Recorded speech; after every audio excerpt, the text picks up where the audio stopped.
Take off the bra, pour a drink. Life's too short. What do you think? We're ditching the rules, turning up the fun. After 50, babe, we've just begun. No filters, no fear. Sipping cocktails, crystal clear. Laughing loud, living free. It's time to own your destiny. You're a braless, lush, living bold. Stories untold, dreams unfold. Sip it up, let loose, be free. This is your time, can't you see? No more people pleasing, no more second guessing. We're talking life, love, laughs, and all the shit they don't mention.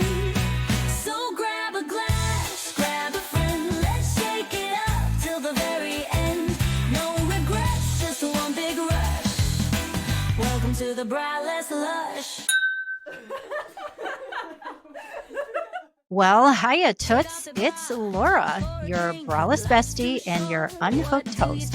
Welcome to the Braless Lush podcast, where we ditch the bra and the bullshit and unhook from our limiting thoughts. And ladies, if you are looking to pivot, now is your time. This is when we start living our lush. Okay. What's a lush? I get this question all the time. And I think most people go to the obvious, where you're inebriated or you're just bombed out of your mind from whatever lovely cocktails you've been drinking on a particular evening or evenings. But that is not what we are talking about here. Well, sort of. Sometimes we do. But I am talking about imbibing on the lushes of life, like your big dreams, whether it's more travel or writing a book or more family time, a new hobby or a career, meeting new people, or just having a cup of coffee or tea in peace. Or maybe you don't know what your lush is just yet, and you are finding your way, finding your voice, finding your confidence. What is it you crave? Well, I am overjoyed with having our guest here tonight, and I think it's safe to say that we are in the company of braless royalty, if I have to say. Tonight, I have with me the gorgeous and talented burlesque dancer, Michelle L'Amour. And this doll even has her own Wikipedia page, people. Yeah, I said it, her own Wikipedia page. She has won the title of Miss Exotic World in 2005. She's been on America's Got Talent. And now, this is how I know Michelle. She had her own burlesque school here in Chicago many years ago, and I took classes at her school. And in fact, this boa, so for those of you listening in versus on YouTube, I have this pink turkey feather boa with me, and it's the exact one that I brought with me for this just delightful and delicious Santa baby burlesque class that I took over Christmas holiday one year. She has taught across the globe. She has been on MTV. She's an intimacy coordinator and a confidence coach, which I cannot wait to talk about. And she is going to talk about some of the pivots that are going on in her life now. Miss L'Amour, it's so nice to have you join me. How are you? Hiya, Toots. Hey, I'm going to shimmy off my boa. And now I'm all full of feathers, which is always fun, right? Depending on what you've been doing, right? I used this boa for a ballroom dance routine that I did a long time ago, because I ballroom dance for a hobby. And I did a quick step in a dress that also has turkey feathers on the bottom of it. And instead of marabou, it's like I left all of this pieces of me all over the floor after the routine. So I always say burlesque dancers can't commit crimes because we will leave evidence everywhere. Glitter, sequins, rhinestone, beads, feathers. Yep. We're a mess. I love that. that.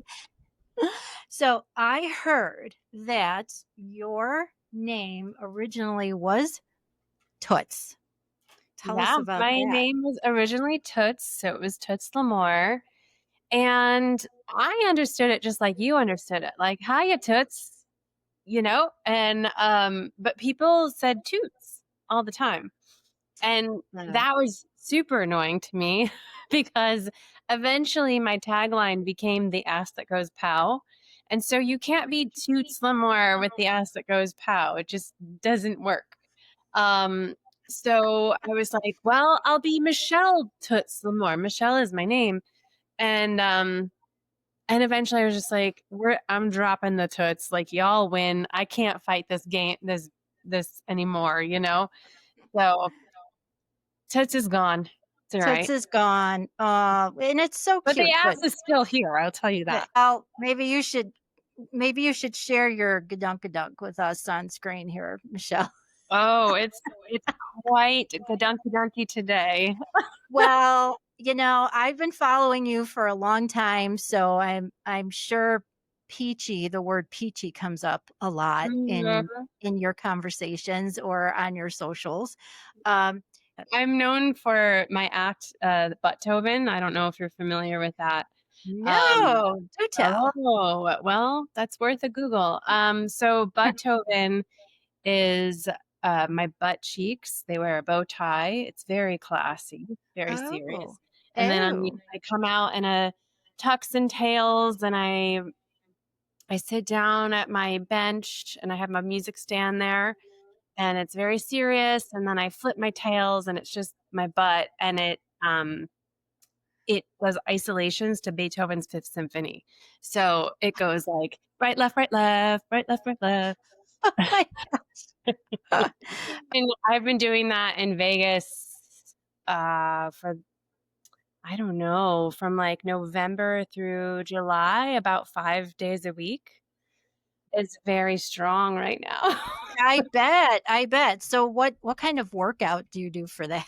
Well, that's a tricky one because you do want to work out, but then you also don't want to be too sore because you have to be relaxed enough. And the act is 3.5 minutes of just butt isolations. So it can be quite intense. There's a lot of endurance. Um, so yeah, I have to like work to keep it relaxed, but then I also have to be stretched in my hip flexors, and it's a niche act. Yeah. I to say the least, yeah. Mhm. Well, Yeah. I'm sure just doing the act alone is a workout in and of itself. So is that something that you this is such a weird question for me. Is that something you practice often? It's just something that happens like all the time. If I'm driving in the car or just around, my butt is moving in some capacity, some way. It's jiggling, it's wiggling, it's flexing. Yeah. There's a lot of fun little muscles in your butt. I don't know if you know that. I did not know that. So how did that even come up as a routine or something that you've become known for? Let's say that. Yeah, I mean, I've gotten, this came out in 2012 and it went viral twice, has over 10 million views, which now is not such a big deal because people do that. But back then it was a big deal and it allowed me to travel the world, wiggling my butt. It was a very bizarre time. But I did it. So there's America's Got Talent. There's also France's Got Talent. So I went to Paris doing this. I worked in New Zealand. I went to Spain. I went to Germany. I've worked 5 nights a week in Vegas doing this. And it was just a joke act. It was an act that I created because I was bored. And I always thought this would be funny to do. And turns out I was right. Well, Michelle, I've seen your shows here in Chicago. I think it was a holiday review that I Mhm. think you did. And it was gorgeous between the tassels and the rhinestones and your MC, who was just divine. I don't remember your MC's name, but boy, the costumes, the hair, serious business. Oh yeah. Yeah, Yeah. we created a lot of magic. It was a moment in time.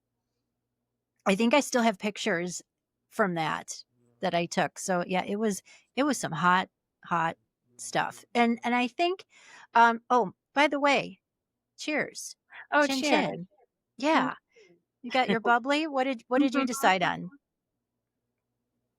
This is my fake out bubbles. So this is what I do when I'm at if I'm trying not to drink, is I'll drink sparkling water. Uh-huh. But I'll go to a restaurant and I'll ask for sparkling water in a wine glass with some bitters and ice, and that's my drink. Nice, nice. Yeah, if Well, I'm trying to take a break, because last night I had some drinky treats, so today I'm like, I'll just have water.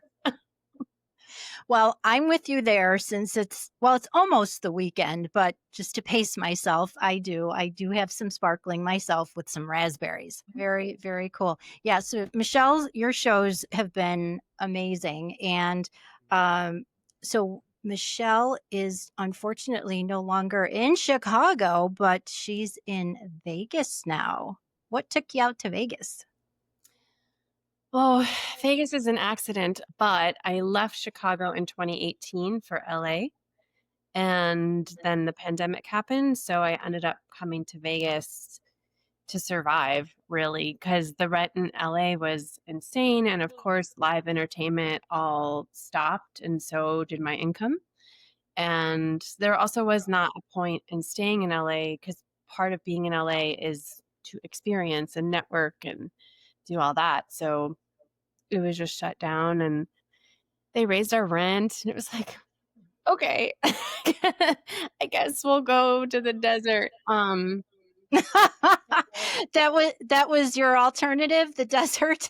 Yeah, it was like Palm Springs or Vegas. And I said, well, we'll know more people in Vegas because we did know a lot of performers here. When I say we, it's me and my ex-husband. So Vegas has been wild. I've been here for 5.5 years. Michelle, I think what would be interesting to learn from you though is what drew you to burlesque to begin with? Well, that's something I'm really thinking about a lot these days. I started dancing when I was 15, which is very late for a girl to start dancing. I was super shy, and it took me a lot of courage to go to a dance class. So I was a kid with alopecia, so anything that brought any attention to me just would make me just hot and embarrassed and Mm. red, and I didn't like any of that. But I really took to dance, and it was my passion. It was the thing that turned me on, like, and meaning like turn on my switch for life, my passions, like everything kind of ignited with that. And so I really wanted to dance, and I ended up going to school for finance because I was really discouraged to dance from my family, from my boyfriend at the time, and I just kind of ended up believing the bullshit and not believing in myself, which is unfortunate, but that's what happened. And I got my degree in finance, and I'm proud of that. But my passion was in dance. So after I graduated, I went back to dance, started teaching dance again, and then I fell into burlesque, and that was an accident. My now ex-husband, he saw me dancing somewhere, and he asked if I would be interested in dancing for like he had a band at the time, so I was his backup dancer. And then he said, "Well, I always wanted to do this burlesque stuff. Like, do you want to open this rock show with a burlesque show?" And I was the choreographer, and I was like, "Sure, yeah." And then I heard the music and I was like, "Oh, I know exactly what this is." And this was back in 2002. So it was not as prevalent as it is now, and especially I was at U of I. So there was certainly nothing happening in Champaign, Urbana. Um, promise you that. Yep. Yeah, so I just kind of developed my ideas around burlesque kind of in this little bubble, and of course, very influenced by dance. But I will say my first striptease was in 2003, and I was really, it was exhilarating. It was like, I think the thing that I'm thinking about the most these days is my relationship to validation and what I needed. And I think I was drawn to it because it was like, it was immediately validating, of course, from the audience, but it also felt like this kind of power on stage, this kind of untouchable power that I very much enjoyed on the stage. Off stage, I did not carry the same amount of power or confidence. So it took me a long time to learn to bring the confidence that I had on stage off stage. Um, but the validation, I realized like I've growing up again as a girl with alopecia, I wanted the attention of boys, but I didn't get it. And I think this kind of brought me this validation that I always wanted when I was growing up. And then it just kept feeding. It just kept going and going. And, then I opened a school and then I won awards and then I was on TV and, it became this thing that I didn't know that it could become. And I'm here 23 years later and it's kind of amazing. And I will say, I don't need that validation anymore. It's not important to me at all. Michelle, tell our listeners a little bit about what alopecia is. Mm. So alopecia is an autoimmune disease that causes your hair to fall out. So as a kid, it started when I was 6, and I've had many different hair stories throughout my life. I've had full heads of hair, I've had little tiny patches of hair, and I would spend hours and hours trying to cover up these spots. Yes, I could have worn a wig, but the first time that I wore a wig was, I think it was like first grade, and I was running in the playground and the wig came off in front of everybody and everybody laughed and it was horrible. And I came home and I was like, I'm never wearing this again. And I just chose to live as I was.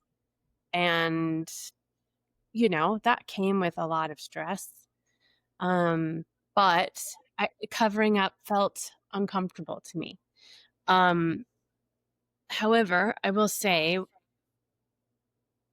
in about 10 years ago, it started getting really bad, kind of at the height of my career. And I kept it quiet. I didn't tell anybody. I was covering up because I thought my job depended on it, honestly. I was like, who wants a bald girl? Who wants a girl who's losing her hair?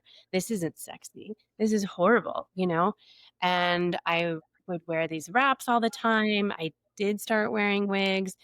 No one backstage knew. Like, I was stealthy in how I covered things up. But eventually I couldn't handle it anymore. It was too much pressure. It was too much stress. And I came out about it in 2018. And I made a video about it called The Big Reveal. And I took my wig off in the video and started living and performing as who I am. And so the hair that I have now, I think, I'm accidentally cool. I think Oh, there's no accident about you being cool, Michelle. but, You're like, just cool, period. people like will stop me. They will literally stop their cars in the middle of the street and yell out their window about how cool my hair is. And I'm just like, this is so bizarre and so ironic because, wow. Like, if you only knew. I think that's fantastic because I, I don't think anyone would argue with me that so much of who we are as women is so centered around our hair. If it's not our hair, it's our boobs, in Mhm. so many ways. And again, for people who are listening in on the apps versus on YouTube, Michelle just has this gorgeous everything, but she has one side of her head is shaved. You shaved that Oh, side? they're both. Oh, they're It's both shaved. They perfect. are both sides with, and Mhm. then you can pull the middle part back or it flips over to one side or the other. Yeah. So I can Yeah, call it a convertible. I can wear it top up or top down. I love it. I love it. Yeah. But it is. It's so cool and it's so uniquely you. And I think I started following you on the socials when maybe when you did your reveal because I do remember a lot of your posts um very sorrowful, I will say, somewhat Mm. sad. You were sobbing in some of them, I believe. And I think you just had a lot going on in your life at the time also, if I recall some of your posts. And we talk about how we have grit and resilience and you make your message and all of that. And but again, so much of who we are as women and the femininity of us has to do with our hair. And when you went public with your alopecia and being uniquely you, what kind of response did you get? Wow, it was incredibly supportive, and I really did not expect that. I was absolutely willing to lose my my jobs over this. That's how much pressure I felt. And before I made that video, I actually went to the venues that I worked with in Chicago because they were using me like as an image and as like their branding, and I'm like, I understand this is not great, but this is what I'm going to do. And they were so supportive. I couldn't believe it. And also the fans were so supportive. And I feel like I have such a great relationship with my fans because I feel that I'm very authentic with them. And I know that the glamour is interesting and appealing. However, I don't want it to mask the message. And I don't want people to feel like it's unattainable. I want them to know that there's a very, very real person under here. And that's always been important to me. What's so interesting about dance, and I've mentioned to you that I ballroom dance for a hobby and I started when I was 40. And the more I got to know some of the people in the group, and particularly the men, but people who were dancing, so many of them are introverts or they have more left brained, let's say, careers. And some of them are, in a way, socially awkward or just don't put themselves out there socially. But to put yourself out there in a dance and communicate with people through movement is such a different kind of conversation and relationship, but it still fulfills that. So, how is that dynamic between you and your audience? As a dancer, Mhm. yeah. Well, for me, that's like my safe space. That I mean, I am much more comfortable using my voice than I used to be. I'm much more confident off the stage than I used to be. And I think it's because I've embraced who I am and I am living authentically. And, um, but my stage time, it's kind of like I have this like force field. Not that I didn't Yeah. connect with the audience, but that was my space. And I could do or say whatever within that space. I was in control of that space. And it was like my alone time almost. Even though I would have anywhere from 50 to 2,000 people watching me at a time, it was like kind of this moment where time would stop almost, not to sound so cheesy about it, but the little matrixy.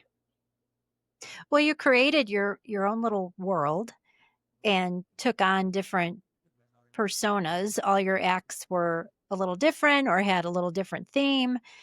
So you were pulling through other maybe experiences in your life that you were bringing to the audience. It's not just the dance. I think anyone who dances understands that it's not just steps. It's what you bring to the dance from experience or other circumstances in your life or your world or the story that you want to bring to your audiences and what you want them to walk away with. So, um, how is it that you've channeled some of your life experience through your routines? Because they're all delicious to watch. But how do you bring through some of your own circumstances and your own story? Yeah. So, what's different from me than some other performers is that I don't have a character. Some performers are very much like a character. They'll speak about it in the third person kind of thing. But for me, I always wanted to bring forth different parts of my personality and kind of explore those pieces of me. So all my acts are super different. I really wanted to be an innovator in the field, which was a challenge because burlesque has such a long and deep and rich history. But I really wanted to put my own spin on things. It felt very important to me to be an individual, um, and not just like rehash things that have already been done. Um, so for me, some of my acts, like I have a panther act in a cage, and that was like when I did that in 2008, no one was doing that kind of burlesque. No one, it was like very serious, like really, I prowled. I didn't smile. I didn't wink. I was like gonna eat you for lunch and you were gonna like it. Like I love it. That's that, so juicy. I love it. yeah. So yeah, it was, that came on the scene and people were like, oh, whoa, you know? So I became known for that. And, but I also have a really romantic and dreamy, huge white feather dance that is a tribute to Sally Rand. I don't know if you're familiar with Sally Rand, but she was a famous fan dancer known for essentially saving the Chicago World's Fair in 1933. And if I could only do one act for the rest of my life, it would be that act. Oh, Love it so much. And I do it to Claire de Lune by Debussy. And it's just big and beautiful. And just, I just love doing that act. But yeah, so those are two examples. And then, of course, I have Beethoven, which is ridiculous. And then and I won Miss Exotic World with Snow White. And I have a Snow White act where, oh, I bite into the apple and all hell breaks loose. So I like to play, and like sometimes I like to be fun and flirty and pink, and other times I like to be a circus panther. So it really depends. yeah. Well, and I think that's the joy of dance, no matter what the style is, that you can bring out, like you said, different personas or different parts of your personality. And oh, Michelle, I have to ask, have you ever danced in a place like the Lush Lounge here? I mean, come on. I mean, Martini bars and tiger stripe tables. I mean, check it out. I've danced a lot of places, a lot of places. So yeah, Oh, it's not the Moulin Rouge, but it's all right. we're low budget here. But I wanted Michelle, I have to tell you about my shoes though. I don't know if you can see my Mhm. shoes. So these shoes, I say, so they're sparkly red slingback peep toe platform shoes, about 4 inches, I believe. These I would refer to as barstool shoes for sure. You would probably be the super pro to dance in those, but to dance in these. But I always say these shoes are like if Dorothy from The Wizard of Oz was a stripper or a burlesque dancer. Like that's how sparkly they are. But let me tell you where I got them. I got these at a store, it was a secondhand store in Burbank, California, Mhm. where the studios would offload costumes and accessories and all of that. And they actually mark either where the accessories came from or what studio it came from. These came from a show. I believe it was a pilot for a show called Sing, Sing, because it's written on the bottom of the shoe. And they just so happened to be my size, which was crazy. That's so cool. So I'm wearing these today on my bar stool here in the Lush Lounge. I would not even try going out in these, although they look good, but I would just like I said, need to be perched on a stool and stay there all night. Mhm. There's no walk of shame happening in Yeah. these shoes. No, yeah. You gotta stay careful with those. Yeah, these are what most people would probably refer to as the ankle breakers. So at least I can wear them here in the Lush Lounge. But Michelle, the idea of burlesque, what I like, and from what I've observed, is that of all the dancers that I've seen, and they were mainly the teachers from your school, and of course the performers in your show, and of course I'm aware of Dita Von Teese and some of the other burlesque dancers out there, is that there isn't just a one shape or size that you would expect of a burlesque dancer. And what I think is interesting too is that seems acceptable. Because I've seen, there's all kinds of comments on what women are supposed to look like these days and what's acceptable. And even in the ballroom world, there's certain physiques, if you will, that are more acceptable in certain styles of dance than others. And burlesque just seems to be one of those where body style or type, physique, etc., there really, to me, doesn't seem like there's a whole lot of discrimination against one size or not. I guess what I'm saying is that I've never heard of a burlesque dancer's physique being criticized. Maybe it has, but Mm. how do you speak to kind of body type in the burlesque world? Well, I will say the burlesque world is still influenced by the world. I think this is a really interesting time, and I think back when I started in the early 2000s, it had more of like this punk rock kind of vibe, and I feel like, the resurgence of burlesque kind of began in the mid 90s on the coast, like in New York and LA. Um, and I think it was a reaction to all the diet culture and gym culture of the 80s and early 90s, right? The we all have different body types throughout the decades, right? And what's like flappers really wanted to be boxy and flat chested. And then the style of the 80s was like boobs and no butt and super tan. And and even like our bush styles have changed over Yep. the years, right? So, we're still kind of um influenced by that, I think. And I think now is an interesting time because while individuality overall is more talked about and more expressed in general, we also have everybody also trying to look the same.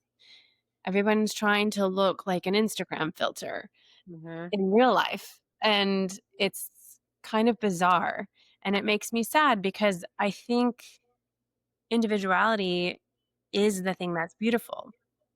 And in burlesque, yes, many different types of bodies and genders and sexuality, and like there's a lot of celebration of everybody in in the in the world. Like whoever wants to do it can have access to a stage.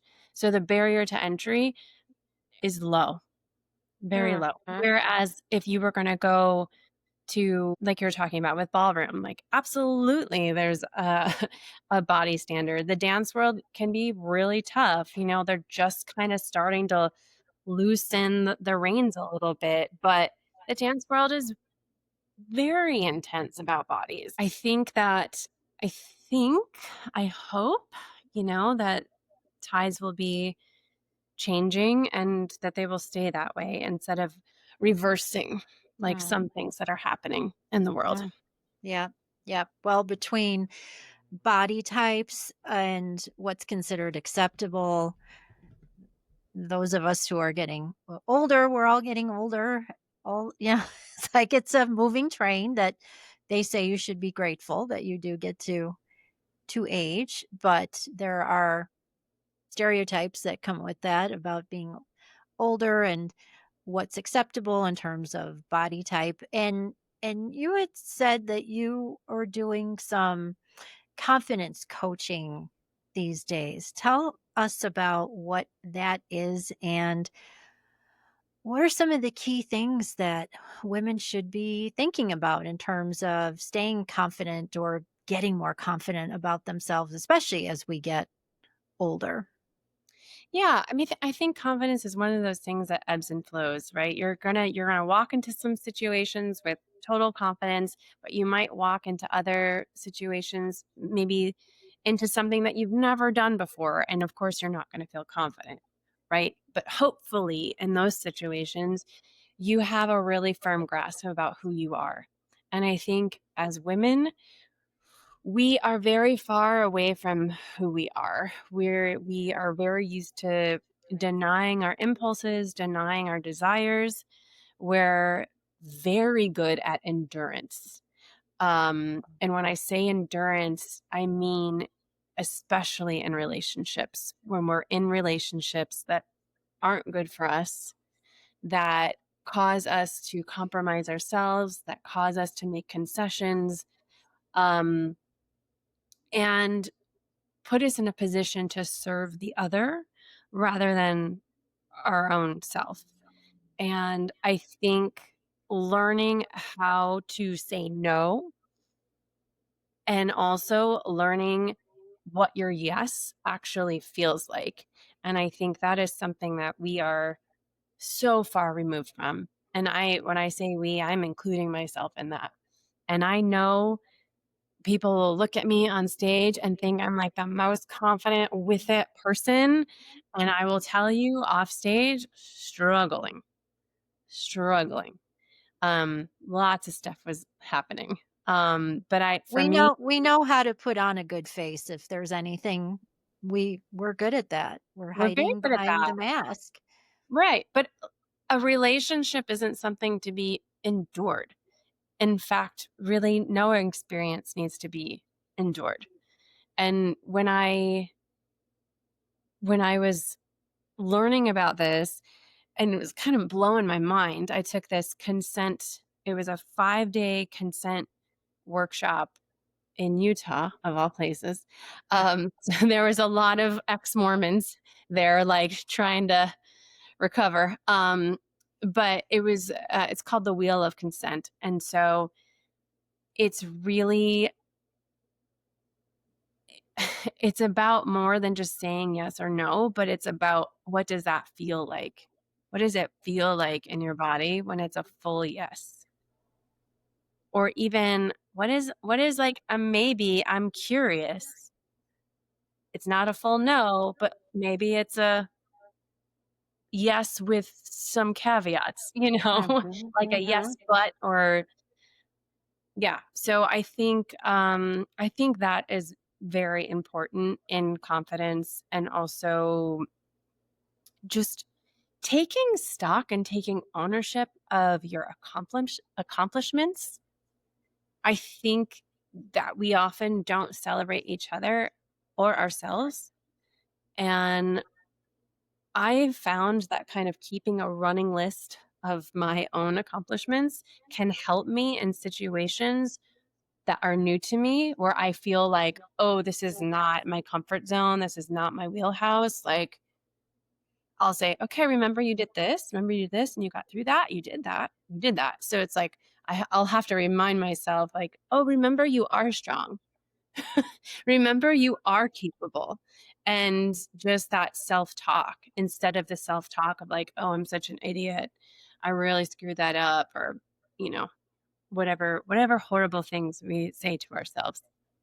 I think that's a great exercise because I think we forget all the things that we have done because for some of us, like myself, it's I'm on this earth over a half century, which is hard to think about, but that's the truth. And we all have so many experiences, and when we're thinking, I'm not good at that, or I couldn't possibly accomplish this. I have no experience doing XYZ. And if we sat down with that list and connected the dots, I think most of us would walk away saying, I'm pretty flippin' amazing.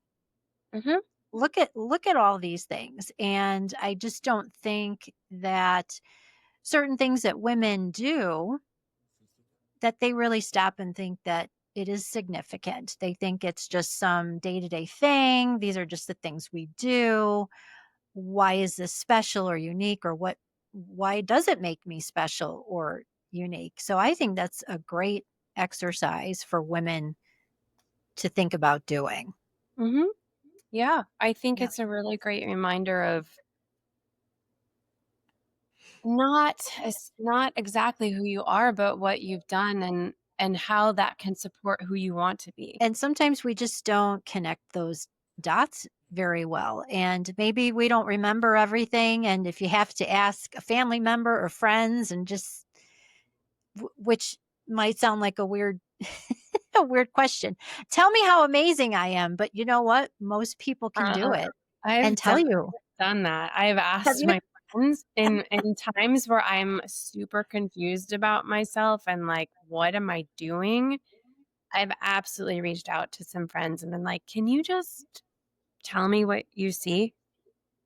What do you, what's your experience of me? Because I Mhm. feel really messy right now and I need some perspective. And sometimes that perspective comes from the outside. Yeah. Yeah, we get in our heads in our own little bubble and we forget. And yeah, you need outside feedback because we'll never walk away thinking that we are amazing as we think we are, and we do need that feedback from other people. So I think that's super important. Michelle, I know you're not 50 yet. You're not in the 50 club yet, but we're never too old or too young to pivot. And I think you have some pivots happening in your life.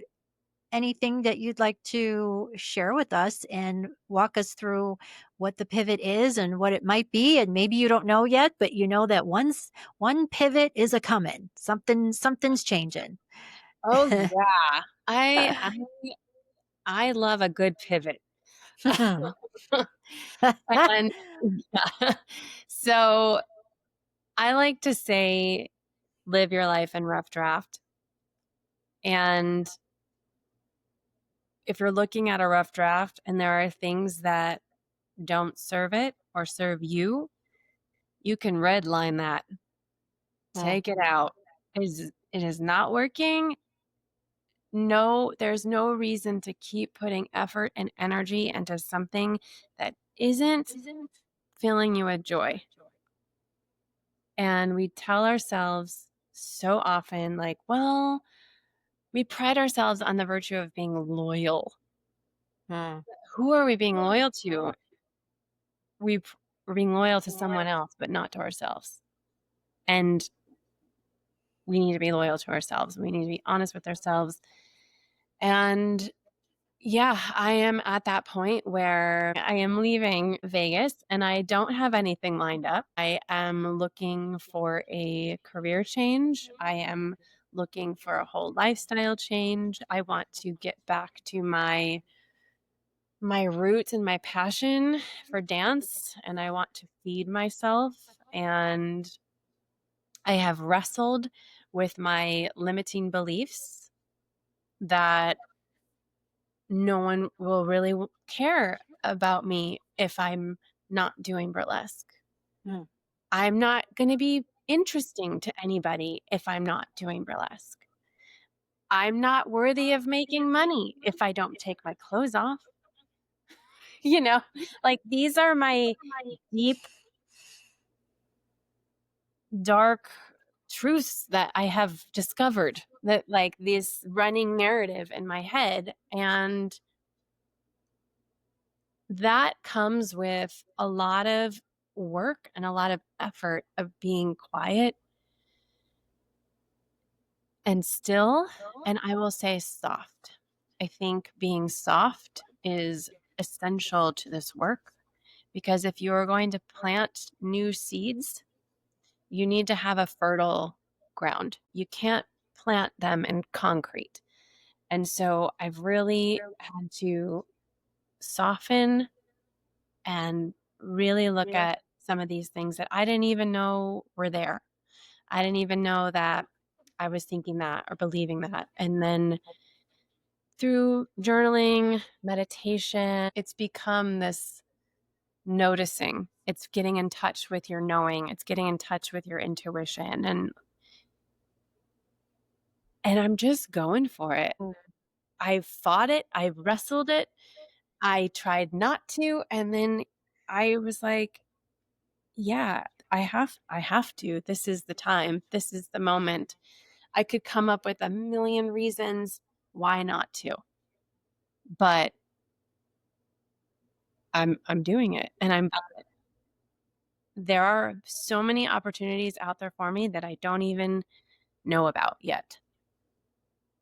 And I think it's so cool that you use the term to stay soft. Of course, we always say stay open, but staying soft and in this way of kind of planting the seed, it's really allowing yourself to absorb what those opportunities could be. And I think there when listeners are hearing this part of our conversation, I think that so many will be so on board that you don't even know what's out there for you, and myself included. I keep telling friends and colleagues that this has been, I call it my spaghetti year, where I am, I'm not only literally and figuratively trying to ditch the bra and the bullshit, but really throwing it all out there to see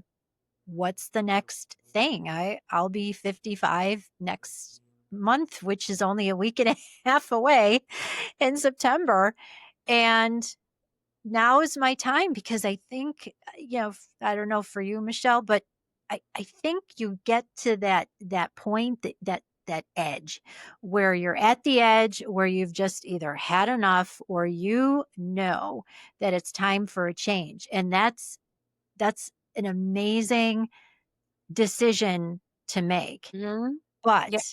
the work in the what's next is really the hard part. And knowing that it might take time, and just to, like you said, what you were doing, journaling and meditating. And I could just hear some women saying, well, who's got the time to journal and meditate? But that's a commitment I think that we have to make if we really are convinced that there's a change in the wind coming. And if not now, when? Exactly. I will also say therapy is great.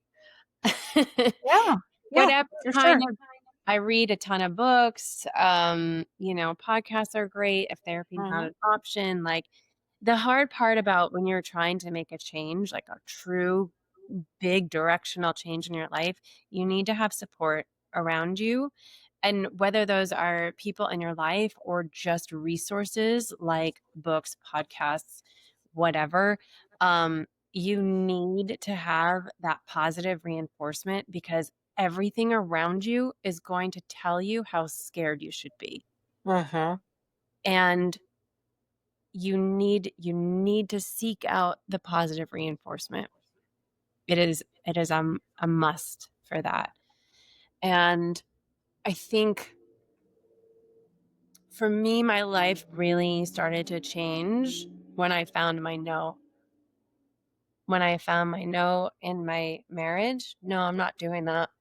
Mm. No, I don't I don't want to do that. And I stopped making concessions. And do you know how difficult it was for me to not make concessions because I had been doing that for so long. And I had to make a choice every day, multiple times a day, to choose myself every day because it was so difficult for me to know that my no was hurting someone else.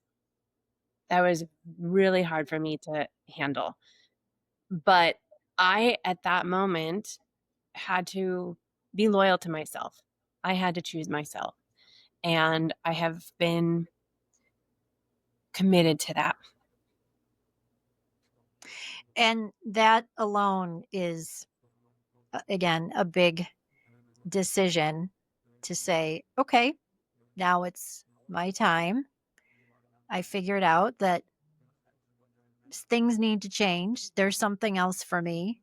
And the unknown is scary. And I I'm continually telling friends who are, especially some of my friends with kids. I don't have children, so I can't 100% relate, but I have to think that at some point in time that there's an hour or a half an hour during the week to just stop, to be still, like you said, and just think about what the next could be, or just what's the list of possibilities. Write them all down. And And I maybe wouldn't it's, even say think, I would say feel.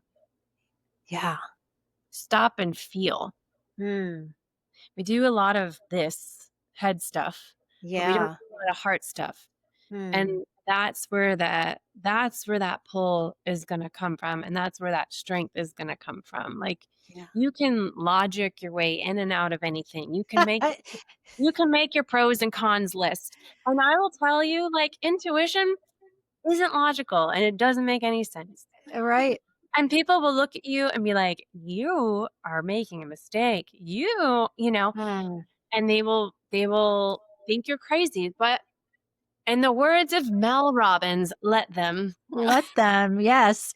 Yeah. Holla holla for holla holla for Mel. Yeah, let's give a hands up for Mel. But yeah, it's those little voices, the one on the right shoulder and the one on the left shoulder that can talk you in or out of anything 100%. And I think any movement toward what your next could be is good movement, because I think it does give you momentum when you do that one little thing. You sign up for the class, you talk to that friend, you read that book, you listen to that podcast, and I think it just keeps rolling thereafter. And our epiphanies come when they come. And I think just you got to get started. Exactly. And Yeah. yeah, the more you do, like, the more synchronicities will happen. And you're like, "Oh my Mhm. god, just read that and now it's over here and now I'm over here. And all of this, I'm reading a book right now. It's very confrontational. Highly recommend, but oof, I would say a later down the road book once you've kind of gotten into this work. I would say it's like later. Um, it's called Existential Kink. Hmm. And she references the Young quote, if the unconscious isn't conscious, it will rule your life and you will call it fate. Hmm. And I think there's a lot of things that like, oh, I don't know, it's just happening to us. This is happening to us. It's like, ooh, how can you get the reins back on your life? I'm taking Yeah. the reins. Mm-hmm. Yeah. Yeah. Yeah. I could see where that's a little more It's down the heavy. road. It's Yeah, down it the is. road. Down Yeah. the Yeah. It might almost qualify as woo woo in some ways also, but Yeah, it, maybe. I don't know. Do yeah, it all. Do it all. Do all the woo woo. Go see go get all your tarots read. Go get that's your right. like do it all. You know, any modality that appeals to you, do it all. Yes. See Yeah. what resonates because you might like journaling, you might hate and it might not work for you. But if you're like, yeah, I love getting my tarot read and that really helps, great. I really love having affirmation cards. That really great. It's like there's not one prescription for to find yourself. Yep. There's Yep. there's suggestions, but what's going to work for you, I can't tell you. Yeah. Yeah. 100%. 100%. So, Michelle, what do you think is out there in New York? I'm curious because you've been, Vegas. I think most people have the perception that it's exciting. Vegas is Vegas, um, lights and all of that. But New York obviously has a lot going for it too. So, what do you think is out there for you?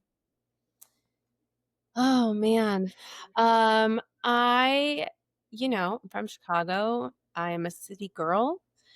I need to be around energy. Hmm. I need to be around architecture and art and culture and people who are trying, people who are ambitious. Like that fuels me, that motivates me, that inspires me. I've always loved New York. I've been visiting there for probably 20 years. I've always loved it. And I've always said, oh man, if I have a ton of money, I would live in New York. And then I was there in May and I was sitting at a cafe and I'm looking around and I'm like, there's a ton of people that live here without a ton of money. I could be one of those people. Everyone here is doing this. It's working somehow for them. Like I'm smart, I'm strong, I'm capable. I could figure this out. And then it just like clicked and That was your moment. that was my moment. And Yeah. hadn't I hadn't thought about it. I thought I was going to go back to LA. But it hasn't I was going to go back in January actually. And those plans fell through and then the whole city was on fire for Mm. 2 weeks or something and that Mhm. was horrible. And even after the fire I was like maybe still LA. And then I went back to go look at places again and I was like, no, this is not it. New It's York not felt it. comfy. Yeah. And then I just started working a ton. I started doing Beethoven a ton here in Vegas. So I was like, well, I guess I live in Vegas now. Um, but it's like everything kind of worked out and everything kind of aligned. The show that Mm. I was in closed. The apartment that I'm in offered a 6-month lease, and at the time when I signed the lease, I was gonna kind of negotiate for a year lease, but my body said, "You don't need it. You don't need it." And I was like, "Okay." Oh, I don't need it. Like, I didn't know what was gonna happen or anything, but Intuition is a funny thing, isn't it? yeah, and I was like, "Yeah, I don't need it. You're right." So, I'm taking this opportunity and I'm going for it. Well, I'm excited for you, and I hope you find everything you're looking for in New York. Michelle, what as we wrap up here? Oh, I have 2 questions. So, first question is, what advice, kind of a recap, would you give a woman who wants to pivot, knows she needs to, but doesn't know how to do it? What might be the first few steps that you would recommend? Mm, yeah. I know this pivot so well. I think the getting quiet, getting soft, and getting to know you is the best thing. And I think choosing you, when you invest in yourself, you'll always get a return. Yeah. Yeah. And it's so hard for women to just slow down, especially those who are working and have families and maybe have kids and are taking care of parents and who knows what Yeah, else, because we know yeah, we ladies can take on a lot. of So just course. that quiet time. And I'm well aware that saying that that might make people so uncomfortable because being slow, being quiet doesn't feel safe. Mm. And I think that is somewhere to look. Why doesn't it feel safe? Have you been in a constant survival mode? And why? Yeah, and I think for some women too, slowing down, there's a guilt factor to that too, to be selfish, but it's Hmm. not. It's not being selfish. No, it's very much. I will tell you something that I observe when I go to take yoga classes is that they'll be in there in their cute little Lululemons, and Hmm. then when we get to Shavasana, they're rolling up the mat, they're leaving, they're not taking that time to Yeah. absorb the work that they have actually done. And that part is actually the most important part of class. And it makes me really sad because the time that we spend scrolling on social media could be time that we are giving to ourselves. Mhm. Michelle, my second question is, what's your lush? Mm. What's your thing? What's that thing you crave, or Oh, what's the I crave stimulus. I crave I crave inspiration. I crave being around anybody who is passionate and loves what they're doing. Um I I crave being in that energy of talent.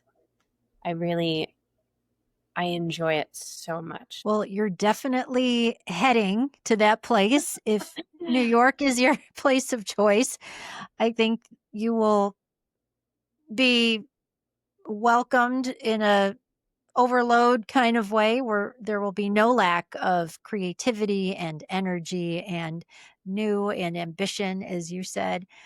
Michelle, how could our listeners either get in touch with you or see you in action with your shows, be it online or whatnot?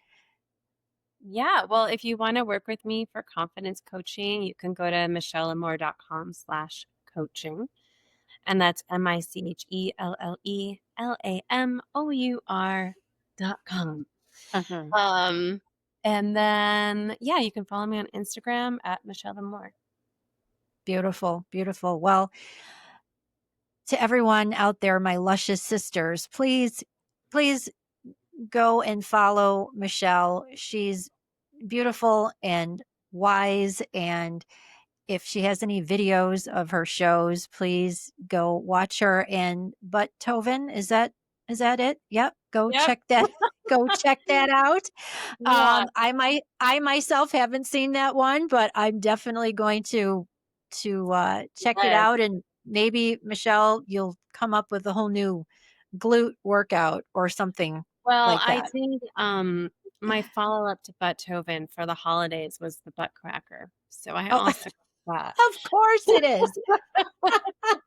that. Oh, well, when that comes along, you better let me know so that I Oh, you can can Google post that. that. You can Oh, Google that's it. oh, you've done it. Okay, that won't be something new, but the Yeah. butt cracker. Okay, love it. Love it, Michelle. Well, my dear, the beautiful and talented Michelle Lamore, thank you so much for being with us this evening. Thank you. Aw, this was so fun.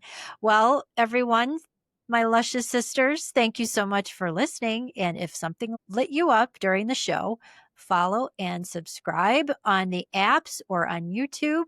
The show is on all of the socials also. And if you go to thebralesslush.com and click on subscribe, you will get my newsletter, Unhooked. Yes, I said it. My newsletter is called Unhooked, which is my little inbox cocktail that talks about all things lush, reinvention tips, and announcing new episodes. And if you sign up, you will receive a copy of the Braless Lush Screw It Strategy Journal and Workbook. So there you go, Michelle. There's our first lineup for how we get out of our funk and into something new and fabulous and living our lush. And we'll give you all kinds of thought starters and questions on how to pivot to your next chapter. This is Laura, your braless bestie and unhooked host. Keep it loose and go out and live your lush. Meow for now. Welcome to the Braless Lush.